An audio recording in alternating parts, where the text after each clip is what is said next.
Learn how to use Find and Replace in Google Sheets. Open the Google Docs spreadsheet. Open the tab that is relevant for your search. Open Find and Replace.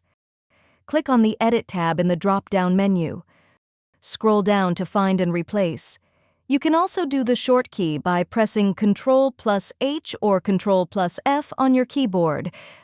The Find and Replace window will appear. Type the term or word you're searching for into the Find box.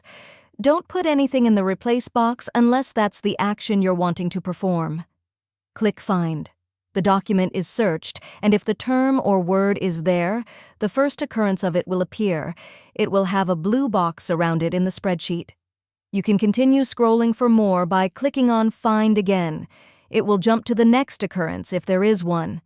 If it finds nothing, it will tell you, "No more results, looping around."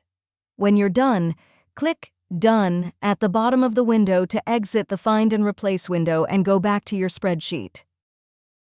If you found this video helpful, please click the like button and subscribe to our channel for even more helpful tutorials.